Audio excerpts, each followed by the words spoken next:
In the last episode, we uncovered the raw truth about the flood, not as a myth, but as a divine reset.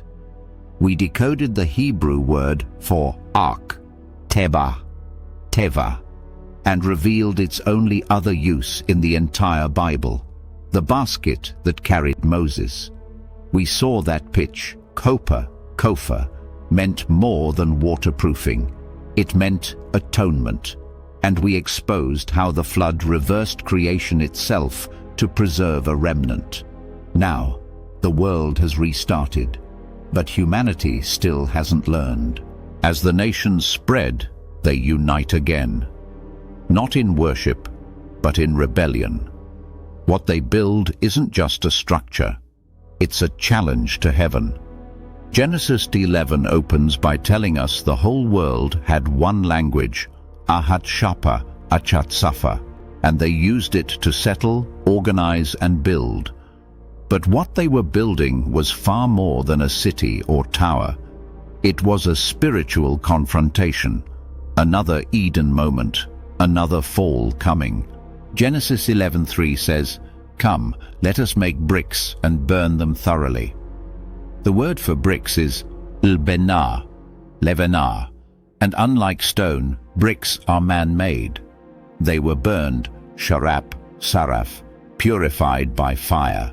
This construction method mirrors ziggurats, the ancient temple towers of Mesopotamia. These weren't places of worship.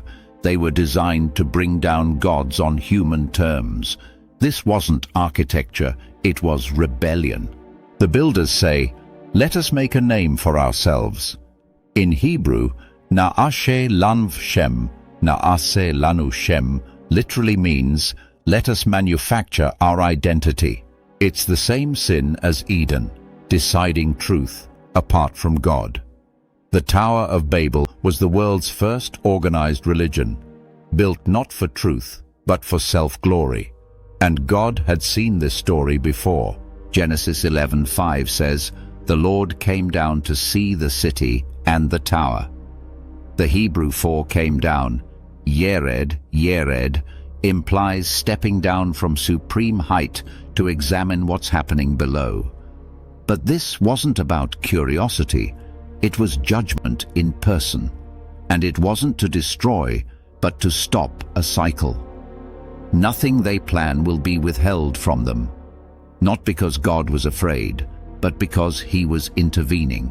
Instead of fire or flood, God brings disunity. Genesis chapter 11:7 says, "Let us confuse their language." The word is balal, meaning to mix or spoil flavor. It's not chaos, it's precision, strategic confusion. They called their project Babel, meaning gate of God in Akkadian. But in Hebrew, it connects to balal, confusion. They thought they were building a gateway to the divine. God called it delusion. The confusion of tongues wasn't just a punishment. It was a scattering of pride. Scholars now confirm that nearly all world languages trace back to a single proto-language. Genesis was right. And once the languages split, civilizations fractured, ziggurats stopped rising, and humanity's dream of unity without God crumbled on purpose. The Tower of Babel didn't disappear. Its blueprint returns in Revelation 17, Mystery Babylon. A system of global pride, one world, one economy, one spiritual rebellion, just like Babel. But this time, God doesn't confuse. He judges. The end of Babel is a warning and a prophecy. A one-world unity without God isn't peace.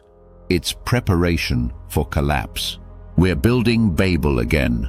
Globalized communication, unified thought, artificial gods. We're not burning bricks.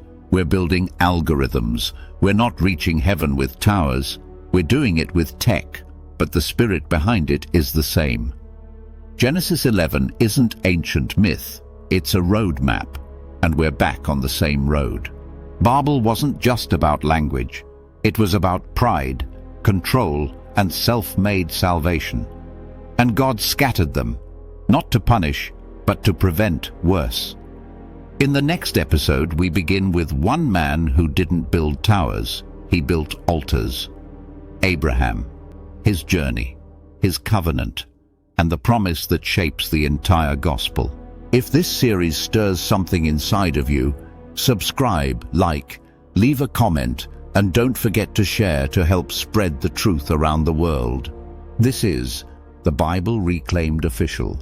No religion, just truth. Please note, one short, non-skippable ad helps keep this truth series free and independent.